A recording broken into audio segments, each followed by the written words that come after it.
Following on from the success of 2K22, can Visual Concepts grasp that brass ring once more time and make 2K23 a success? Well, let's look back at the game and see if they were able to make any meaningful additions to 2K23.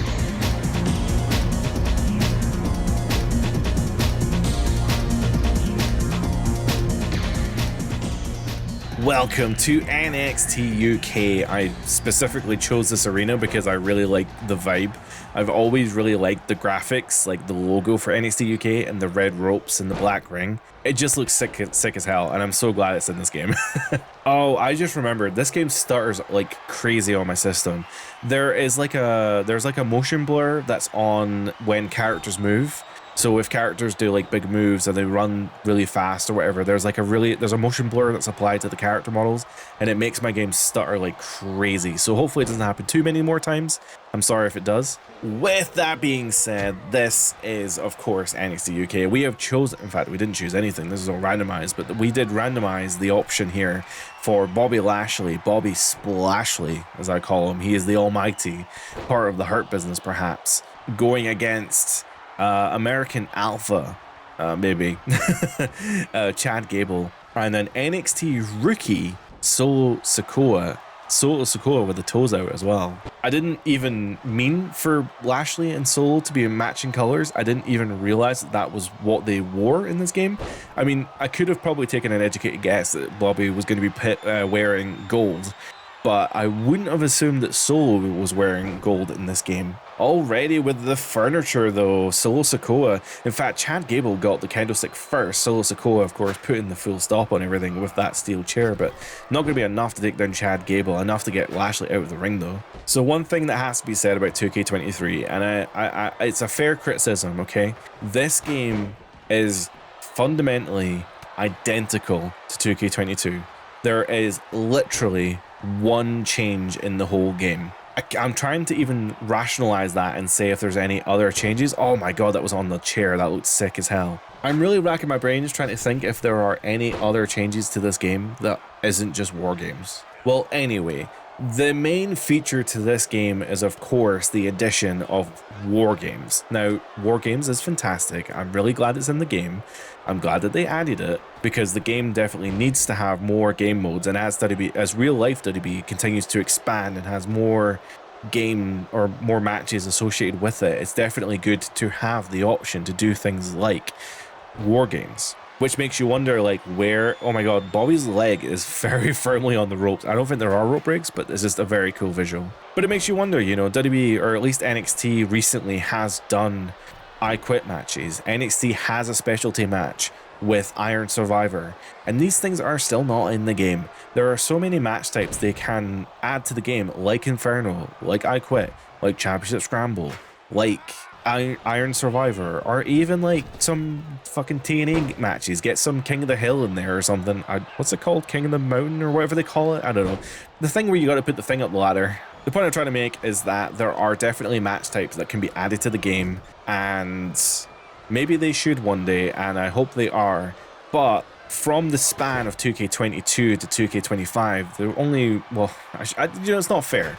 It's not fair because they did add casket matches and they did add ambulance matches. So I guess we're on a good streak of adding match types to the game. But anyway, maybe I'm just ranting for the sake of nothing. People always focus on the negative. Maybe we shouldn't focus on the negative. The addition here is war games, right? War games is fantastic. I'm glad they added it.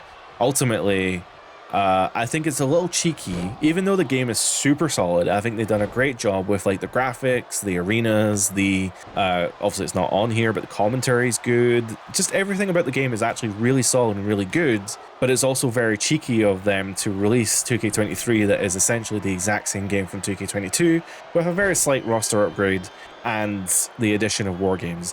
That's kind of the point I'm just trying to get to. Absolutely king of waffling here. I'm just talking absolute shit. But yeah, there really isn't much to be said about 2K23 other than war games. Maybe though, maybe when we go through the menu system, maybe it's going to unlock some core memories of like additions that I've completely forgotten about. But I don't think there's many if any, additions to the game other than war games. I know I'm repeating myself, but like I just, it's crazy to me. It's absolutely crazy that there is literally just one addition in the whole game. Well, I say that's not fair. There is roster changes, there are arena changes, there are new commentary lines, there's new entrance animations. There's a lot of work that goes into these games. I know a lot of people don't believe that, but there is a lot of work that goes on behind the scenes. Also, a lot of fundamental work on the game engine as well. Chad Gable going to the top there with that moonsault, picture perfect. Lashley may have actually cost himself the match there. Oh, Solo Sikoa just kicking out in time with that, from that moonsault pin attempt. Lashley with the hurt lock, master lock. He's wrenching that in. Gable might be forced to tap here, but Solo Sikoa able to just get in there in the nick of time before Chad ultimately probably gave up. Maybe sort of kind of gave up. Chad Gable picking up the chair while Lashley was in the corner, getting that absolutely picture perfect chair shot on the dome of Big Bobby Splashley. Of course, taking a chair shot to the dome, very illegal in WWE nowadays, especially with the increased education, I guess, and research on CTE. Definitely not doing headshots with chairs anymore, or at least not as often as we were seeing back in the day. But hey, it's a video game, right? It's a video game. Let's have some fun. Let's take some very, very unprotected headshots, or chair shots to the headshots to the chair. You heard me. Oh my God, do you know what? Solo Sikoa getting wrecked with that chair there. Gable with the cross face going through Lashley's chin and his neck, but not enough to get the pinfall. Lashley looking very, very swatty here as he continues the offense. Oh, he's going for that Dominator. The Dominator is his finisher, and Solo Sikoa reversing the Dominator. Who does he fucking think he is? Solo Sikoa with the Samoan strike, thumb to the throat, and Chad Gable, Solo Sikoa with that inexperience there, that ring inexperience. He didn't clock the fact that Gable was ready, willing, and Gable outside of the ring to break up that pinfall attempt. Talking to pinfall attempts, Gable also having that problem here against the former WWE champion, of course, Bobby Lashley. Not only a multiple-time former WWE champion, he is like a 10-year vet in his own right, able to see exactly where that pinfall attempt was coming from, and Gable potentially being pretty stupid by getting himself caught there. Oh, and a Samoan drop from Solo Sikoa. Of course, that is his heritage. He is very much allowed to do a Samoan drop. Not that it would be barred or anything, but you know, the AI is being really stupid here. You probably noticed in the footage that Chad Gable is constantly putting people in this position and then grabbing a weapon. It's very stupid, and I get why he's doing it. It's because his signature is from that position. But you think the game would realize that you can't do this. If you can't do it, why are you putting him in that position? Another pop-up Samoan drop.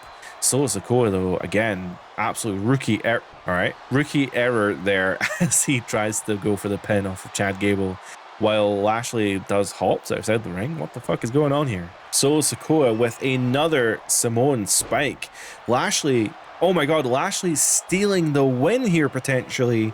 Chad Gable just able to kick out. I don't know how he kicked out there. That must have been resiliency.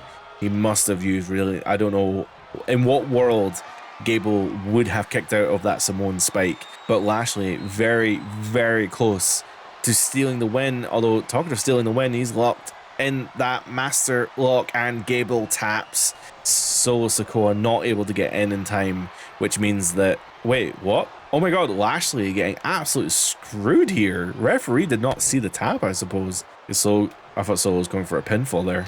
Solo Sikoa hitting up the top rope, which is a little bit unlike him, but going for that flying headbutt. Of course, that is, I guess, a family tradition at this point. One. Oh, not enough time. Saying that, though, another Samoan spike to Bobby Lashley, and Gable is out from the headbutt. He might not get up in time for the pinfall. No, Lashley kicking out. That is insane. Oh my God, Samoan drop onto the two chairs. That looks insane. Gable rightfully leaving the ring as that military press, bringing Solo down. In fact, to be honest, they're not really outside of the ring when they roll out. Even from the finishers, they're not down long enough for the pinfalls to really take an effect here. To be fair, Solo Sikoa proving that he's the toughest because he's going barefoot for those kendo stick splinters, and honestly, that is the most hardcore thing that I think I've seen in this match so far.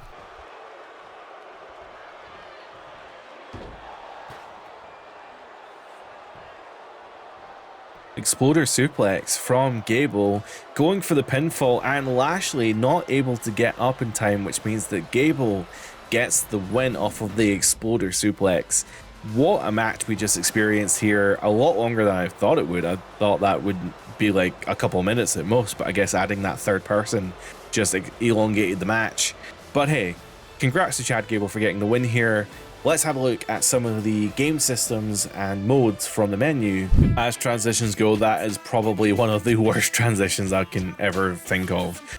But if you look at the main menu here, it's probably going to look really similar to what you saw in the 2K22 video if you watched the 2K22 video. You have almost the exact same layout. In fact, it is the exact same layout. It looks shinier, absolutely no doubt. But ultimately, play is in the same position, showcase is in the same position, universe is in the same position. They're all the same icon size as well. I think maybe showcase maybe looks slightly longer, but I mean, like, what are we doing here? This is, I don't know. I personally don't enjoy these tile-based menu systems. I think they look really kind of boring. And as much as I do like the background with the lasers, the lights, changing in terms of like here it rotates through a whole bunch of different people and it's showcasing like all these different graphics and lights and stuff. I think it's very cool. The actual menu system here with the tiles, I just think it's really boring. Anyway, with that being said, you have a new version of My Faction, another version of My GM. You have My Rise and Universe mode. Again, very little changes in terms of Universe mode and basically no changes to like My Faction or My GM. My Rise, I believe, is actually quite different. This is the game that has the two different storylines. Yes, the Lock and the Legacy. So if I remember rightly, I didn't finish these My Rise storylines, but essentially you can choose between the Lock and the Legacy. So from the Legacy, making your WWE debut has extra challenges when your aunt is a beloved WWE legend and Hall of Famer. Will you leverage your family legacy to rise to the top, or will you chart your own path in WWE? So that is a unique storyline that involves you're basically at odds with your aunt, basically depending on which way you go. So you can either use your heritage and use your legacy, as it were, to rise the ranks a little bit quicker, basically what Charlotte Flair would have been, or you can try your best to do it your own way and basically do like what a Cody Rhodes would have done. The other storyline here is the Lock, which is expectations are high when you debut as the next big thing and a future world champion, but are you the Lock to live up, or sorry, are you a Lock to live up to all the hype, or will you fall short in the high stakes world of WWE? So of course, basically you're brought in as this next big thing, like a Brock Lesnar, and you're basically, you know, like the Braun Breakers of the world. You're being told constantly, hey, you're gonna be a future world champion. But what people don't realize is that when you actually do that, you can actually impact someone's career for the negative, because when you say that somebody's gonna be a world champion long before they ever do become it, you kind of get a bit bored, I guess. Either way, those are two fantastic storylines that I remember enjoying. I don't enjoy the way that My Rise tells its stories, but I do remember enjoying those storylines. Moving over to the Creation Suite, we have, again, the exact same layout, just different tiles, right? So we still have the option to create championships, arenas, images, videos, the whole shebang. It's all here. There's also an online mode. Psych, the online mode isn't on anymore, so you can't actually play online. There is also an options mode, and props to having Top Dollar on Jukebox. I can't remember what their thing was called, Hit Row. So props for that, and also props for having Boogs on the audio volume, because Boogs was awesome at the time. What's really funny as well is going through this menu. 2K23 was the first game that I actually bought on PC, so I actually still have some character models here from when we were on Community Creations, right? So there are actually some custom, oh my god, I have so many. That's insane. So these custom characters are from Community Creations at the time. Adam Cole, Bronson Reed, Bryan Danielson, Buddy Matthews, Jericho, all these people. I think some of these are like Defract or something, I can't remember. But yeah, there's a lot of really cool AEW characters here that I seem to have for some reason. And they will have been just downloaded from Community Creations at the time when I played the game. And because they were on my game save when the server shut down, I've just kept them for this whole time, which is awesome. With that being said, there is actually no tab for DLC, so I can't remember who was DLC this year. But the showcase mode, which I didn't really talk about, is John Cena. It's about John Cena's legacy in WWE. And not only is it John Cena's legacy, it's about embracing loss. So the twist this time for the showcase mode is you play through matches where Cena loses. So for example, Batista's there. Batista beat Cena, I can't remember when, but he did. The Rob Van Dam is there from the there's a Brock Lesnar versions in there as well, but the RVD's in there because he beat John Cena at ECW One Night Stand. I think there's an early version of Bryan Danielson, I would have thought, or Daniel Bryan, right? Because Daniel Bryan was in the Velocity match, I believe. Oh, of course, how could we forget? This has got nothing to do with showcase mode, but 2K23 would be the first time we see Cody, right? I'm pretty sure Cody didn't make it into 2K22. We were hoping he did, but he didn't. But this would be his first game back from when he went off to AEW to do his thing. There's a whole bunch of people in this game, actually. It's a pretty good roster for the most part. It's very similar to last year's, though. Like, very similar. Oh, we've got the name change now. Gunther is now Gunther. Walter's now Gunther, I should say. But yeah, it's a very similar game. Very similar roster. Jeff Hardy's here. That's pretty cool as well. Oh, no, it's not. That's a community creation. God damn the community creations. There's a ton of Cenas, though. I mean, my God. I mean, there's... you could do a Royal Rumble with just Cenas, but there's John Cena here. There's 02, 03, 06, 08, 09, 12, 14, 16, 18. And I even think there's a Super Cena there where he's like completely invisible or something. Welcome to a War Games. No, this is War Games. I don't know why I said it like Regal, but I did. This is the first version of WWE 2K War Games. The game has not really changed, to be honest. I don't know why I said the 2K version because it's never changed. This is still War Games. The mechanics have never changed. Essentially, as you can see there, the arena is changed for War Games. So you have this crowd section in front of you, but there's like these bleachers that go behind the crowd there. So that whole front section is weird, right? Essentially, you can kind of see them at the top there. You have those shark cages with each team in them. So on the right there, you have American Alpha, which would be Chad Gable and Akira Tozawa.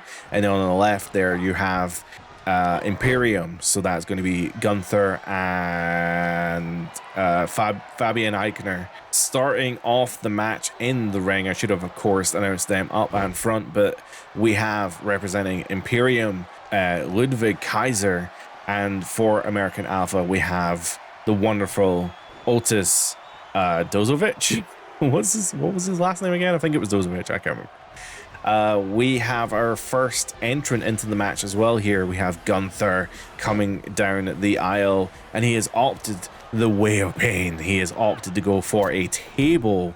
Usually the crowd would pop pretty hard for that, but yes, he has chosen to go for a table there. So you absolutely have the option when you come down to the ring to press a button, and your character will move down to the apron there, and you'll be able to pick up weapons. I think you can bring in like a maximum of 3 weapons. So it looks like that's what Gunther's going to do here. He's literally picked out a table, a sledgehammer, and his third weapon of choice is a steel chair. Now, I believe after 3 weapons, he has to go into the ring, and he is now officially joined War Games. If you don't know the rules of War Games, I should also explain that. For some reason, if you've never seen a War Games match, basically you do have 2 teams that are split up by these shark cages. You have 2 rings surrounded by a cage, and on regular intervals, new people enter the ring, but the match doesn't start until everyone is in the ring. So this match will not start until, it depends. Whoever the last member from American Alpha is, it's either going to be Tozawa or Chad Gable.